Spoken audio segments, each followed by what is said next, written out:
எல்லாம் ஜாலம் இடுறது இதெல்லாம் கண்ட ராஜாவுக்கு பரம சந்தோஷம். இது எப்படி ஏற்பட்டது, இந்த மாதிரியான இது எப்படி ஏற்பட்டது அப்படின்னு விசாரிக்கிறான். ரிஷிசிங்கர் அடியெடுத்து வச்சார், அவர்னாலதான் இந்த மாதிரி ஏற்பட்டு உடனே அந்த ராஜா ரிஷிசிங்கரை இனிமேல் திருப்பி அனுப்பிச்சுட்டா மறுபடியும் நம்ம நாட்டில் பஞ்சம் வந்துருமோ என்னமோங்கிறதுக்காக தன் பெண்ணையே ரிஷிசிங்கருக்கு விவாகம் பண்ணி கொடுத்து அந்த அங்கதேசத்திலே வச்சுட்டான். விபண்டகர் அங்கேருந்து வந்தார், பையனை காணுமேனு தேடினார். விஷயம் கேள்விப்பட்டு வந்தார். உடனே ராஜா திருவடியில விழுந்து அபராத க்ஷமாபணம் பண்ணினா என்ன மன்னிச்சிருங்கோ, லோகத்து க்ஷேமத்துக்காகத்தான் இவனை நான் வச்சுக்கணும்னு ஆசைப்பட்டேன், வச்சிருந்தேன், அதனால என்ன மன்னிச்சிருங்கோ அப்படின்னு சொல்ல சரிந்தார். உடனே விபண்டகர் மறுபடியும் தபசுக்கு போயிட்டார்.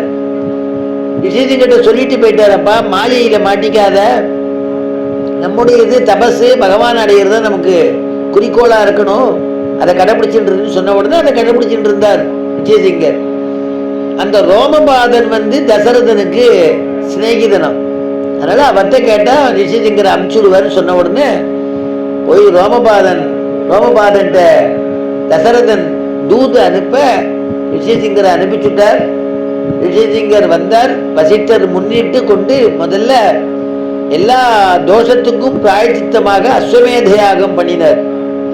அஸ்வமேத யாகம் பண்ணி அதுக்கு பிறகு அஸ்வமேத யாகம் பண்ணி எல்லாருக்கும் தட்சிணை எல்லாம் கொடுக்கப்பட்டது. அஸ்வமேத யாகம் பல தேவதைகள்லாம் வரா. அந்த ஹவிசி இந்திராய சுவாகா சவித்ரே சுவாகாலாம் நம்ம கொடுக்குறோம். அந்த தேவதைகளுக்கு கொடுக்கக்கூடிய ஹவிசை வாங்கிக்கிறதுக்கு எங்கேருந்தோ தேவதைகள்லாம் வாங்கிக்கிறாராம். அந்த தேவதைகள்லாம் சுவீகரிச்சுக்கிறா. அதுல வர முடியாதபடி சில தேவதைகளை மிரட்டுறான். ராவணனால ஹிம்சிக்கப்பட்டான், மிரட்டுறான். அப்ப என்னாச்சுன்னா அதை தடுக்கணும் அப்படிங்கிறதுக்காக வேண்டி பெருமாள் அங்க வரார். இந்திராதி தேவதைகள்லாம் அங்க வரா, எல்லாரும் வரா. பெருமாள் வந்தவுடன் சங்கு சக்கரதாரியா பீதாம்பரத்தை சாத்திட்டு பெருமாள் எழுந்தருளி நிற்கிறார். பெருமாள் இடத்துல இந்திராதி தேவதைகள்லாம் சரணாகதி பண்றா.